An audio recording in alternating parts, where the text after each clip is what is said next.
Alex Carter strode purposefully down the aisle of the Boeing 737, the faint squeak of his polished shoes barely audible over the hum of settling passengers. At 29, he was a seasoned flight attendant. Thousands of hours in the air had honed his instincts to a razor's edge. His warm smile could soothe a screaming infant. His effortless charm could disarm even the most irate business traveler, and his sharp eye missed nothing. The flight from Chicago to Las Vegas was routine, just another leg in a long career. Passengers shuffled into their seats, some weary, some eager, all absorbed in their own worlds. Nothing seemed amiss, at first, as Alex helped an elderly woman lift her oversized bag into the overhead bin. His gaze swept the cabin, a habit as natural as breathing. That was when he saw her. Row 15, a teenage girl, no older than 16, sat pressed against the window, her long black hair cascading over her face like a veil. Her name on the flight manifest was Emily Wong. Beside her, a man in his mid-40s occupied the aisle seat, his presence exuding quiet dominance. Nathan Cross. That was the name he had given. Something about the scene unsettled Alex. The way the man's hand rested on the girl's arm, not casually but with possession. The way Emily's shoulders hunched inward, as though trying to shrink herself. The way her eyes darted, not toward the view outside, but around the cabin, scanning, looking, searching. For what? For someone to notice? For an escape? Alex felt a flicker of unease crawl up his spine, but he pushed it down. Not yet. He had learned long ago that assumptions could be dangerous. He needed to be sure. An hour into the flight, the plane cruised smoothly above the clouds, and Alex moved down the aisle with the beverage cart, his practiced smile in place. He stopped at row 15. "Something to drink?" he asked, his tone light, unassuming. Nathan barely glanced up. "Water," he said curtly, then turned to the girl. "And a soda for my niece?" The word niece landed wrong. Emily flinched, just barely. A blink and you'd miss it reaction. But Alex didn't miss it. He saw the way her fingers tensed, how her breath hitched so faintly it was almost imperceptible. Without a word, Alex passed her the drink, his hand brushing against hers for the briefest moment. And then it happened. Emily's fingers curled inward, her thumb folding over her palm. A small, deliberate motion, a subtle signal, a silent plea. A cold wave rolled through Alex's chest. His pulse quickened. The signal. It was the one he had learned in the airline's human trafficking awareness training. The universal distress gesture used by victims who couldn't speak freely. A desperate attempt to be seen, to be saved. Everything in him screamed to react, to do something. But he knew better. The wrong move could put her in even more danger. He had to be careful. His expression remained neutral, his body language unchanged, but his mind raced. "Everything okay?" he asked, his voice low, meant only for her. Emily didn't speak. She couldn't, but her lips trembled, her lashes fluttering as she gave the faintest nod. It was all Alex needed. Keeping his smile easy, his movements smooth, he turned back to Nathan. "I'll be right back with some snacks for you both," he said, his voice even. Then with the cart in front of him, he pushed forward, but in his mind a plan had already begun to form. The aisle, part 3, a plan takes shape. In the rear galley, Alex pulled his colleague Maya Ramirez aside, his voice barely above a whisper. "Cover for me for a minute."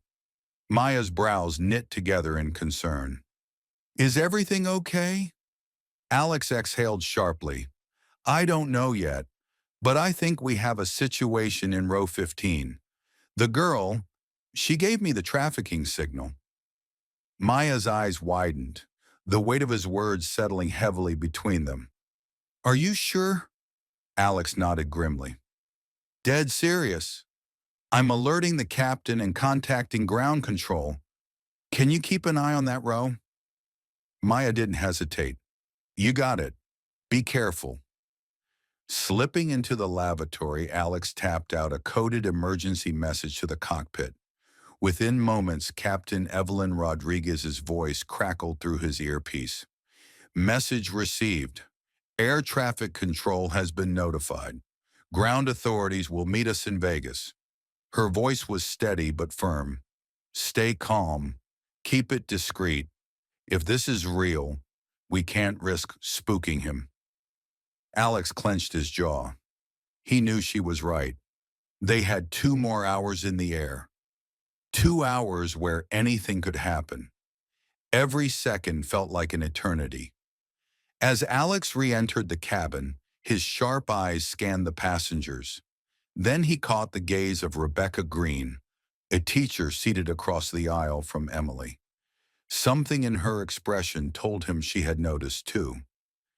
When he passed her row, she murmured, just loud enough for him to hear, "You see it too, don't you?" Alex hesitated, then nodded once. "Stay alert. I may need your help." Rebecca's jaw tightened, her quiet determination solidifying into resolve. "Just say the word." Part 5. The pressure builds. Nathan was getting restless. His fingers dug into Emily's arm, his grip tightening like a vice. Suspicion flickered in his features, dark and dangerous. Then he leaned in, his voice a low, venomous hiss. "What did you do?" Emily's entire body tensed. Her head shook violently. "Nothing. I swear." From the galley, Alex watched. His stomach twisted. They were running out of time. He turned to Maya. "We need to act, now." Maya nodded. "The captain's ready to divert if things escalate. Let's move." Maya's voice flowed smoothly over the intercom, calm but firm. "Ladies and gentlemen, we are experiencing slight turbulence. Please remain seated with your seatbelts fastened." It was the signal. Across the aisle, Rebecca stood suddenly, her bag slipping from her hands and tumbling onto Nathan's feet. "Oh, I'm so sorry," she gasped, fumbling with exaggerated clumsiness. Nathan scowled, shifting in his seat, his focus momentarily diverted. It was all Alex needed. Moving swiftly, he stepped in, his voice polite but edged with quiet authority. "Sir, there's been a seating issue. We need you to move to first class immediately." Nathan's head snapped up, his expression darkened. "What?" "No." Alex held it ground, his heart pounding, but his tone remained steady. "I insist, sir. It's for safety purposes." Nathan hesitated, his gaze darting between Alex and Emily. Then before he could protest further, Maya and another crew member stepped in, their presence leaving him with little choice. As they escorted him away, Alex turned to Emily. He bent down slightly, his voice dropping to a whisper. "You're safe now. Come with me." Tears welled in Emily's eyes, her body trembling as the weight of the moment hit her. Alex gently guided her toward the rear galley, where Maya wrapped a blanket around her shaking shoulders. Emily's lips quivered as she whispered, "Thank you." Her voice cracked, heavy with emotion. "Thank you for helping me." As the plane descended toward Las Vegas, tension hung thick in the air. Flashing lights lined the tarmac, law enforcement vehicles waiting. Passengers murmured anxiously as uniformed officers boarded the aircraft the moment it touched down. Nathan Cross never stood a chance. Handcuffs clicked around his wrists, his expression a mixture of rage and disbelief as he was led off the plane. Emily, flanked by officers and victim advocates, stepped onto solid ground, finally safe. Long after the passengers had disembarked, Alex remained in his seat, exhaustion crashing over him like a tidal wave. Captain Rodriguez approached, her voice gentle but firm. "You did good today." She squeezed his shoulder. "That girl is safe because of you." Alex exhaled shakily, rubbing his temples. "I just did what I had to do." The story made headlines across the country. It ignited discussions about human trafficking, airline safety, and the vital role of bystanders.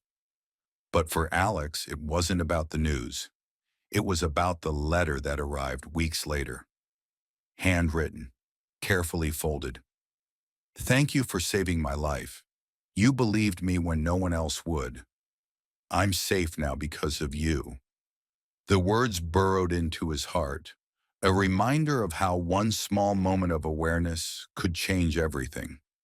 In the months that followed, Alex partnered with anti-trafficking organizations, training flight crews to recognize the signs of exploitation. Rebecca took her message to schools, speaking to students and teachers about vigilance and courage. And Emily found her voice. Safe in the arms of her family, she became an advocate. She spoke for those still trapped in the darkness.